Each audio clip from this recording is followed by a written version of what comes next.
Now let's take a look at 2 resistance self-stretches for parts of the body that you fencers probably don't often get to.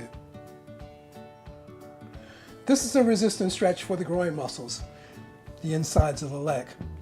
The setup is simple. You're going to put the bottoms of your feet together, let your legs fall out. You're going to place your forearms on the insides of your legs. As with any resistance stretch, you want to warm the muscles up first with a strength movement. A strength movement is where you take the muscles from a long position to a short position, contracted and under resistance.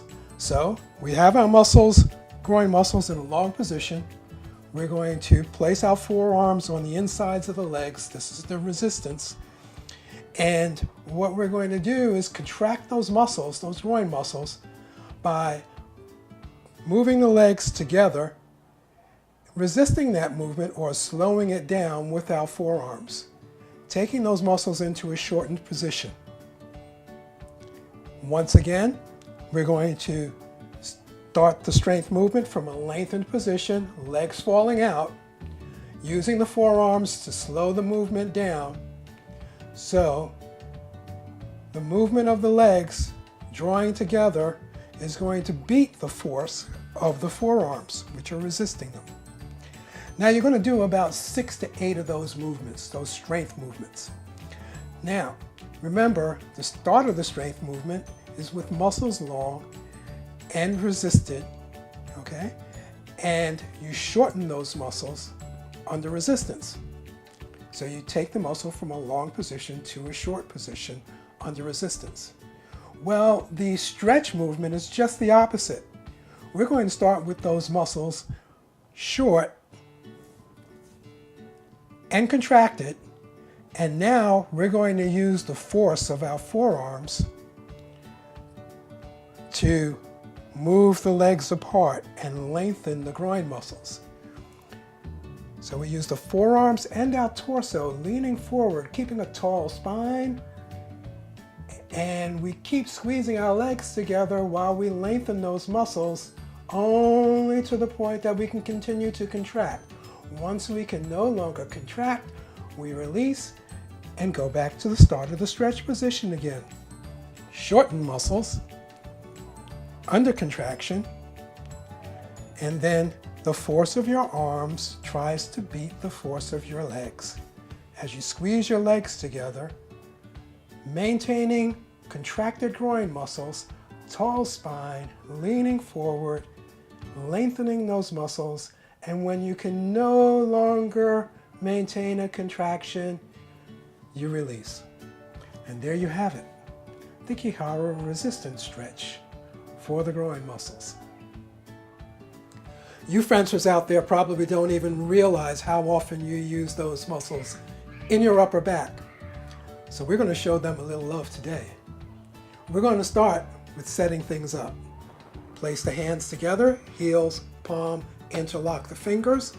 Move your hands to about forehead height. Your elbows are out, which means the muscles in your upper back are shortened somewhat. So what we want to do is we want to start by lengthening those muscles, putting them in a lengthened position.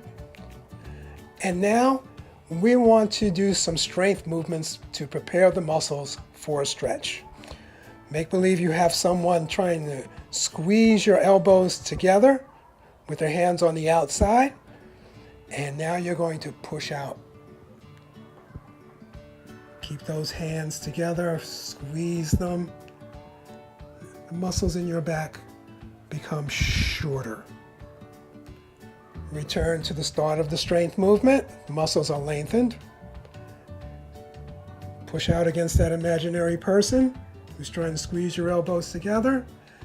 Keep those hands nice and tight. Great.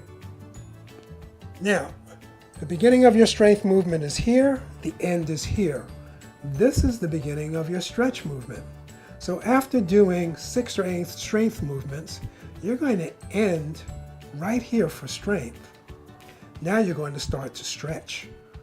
So the stretch movement takes the muscles from the shortened position into a lengthened position under resistance. The resistance is going to be an imaginary ball that you're trying to squeeze between your elbows. Moving the elbows together, keeping those hands nice and tight, might even help to try to pry the fingers apart as you squeeze the elbows together. And that lengthens and stretches those muscles in the upper back. One more time, keeping the shoulder blades down. You don't want to hunch them. Squeeze the heels of the hands together while you try to pry the fingers apart. Squeeze the elbows together. If you want to make this exercise more intense, you can move your hands up as you squeeze the elbows together. That will give you even a greater stretch. 6 to 8 reps, and you really feel good. That's the Ki-Hara stretch for the muscles in the upper back.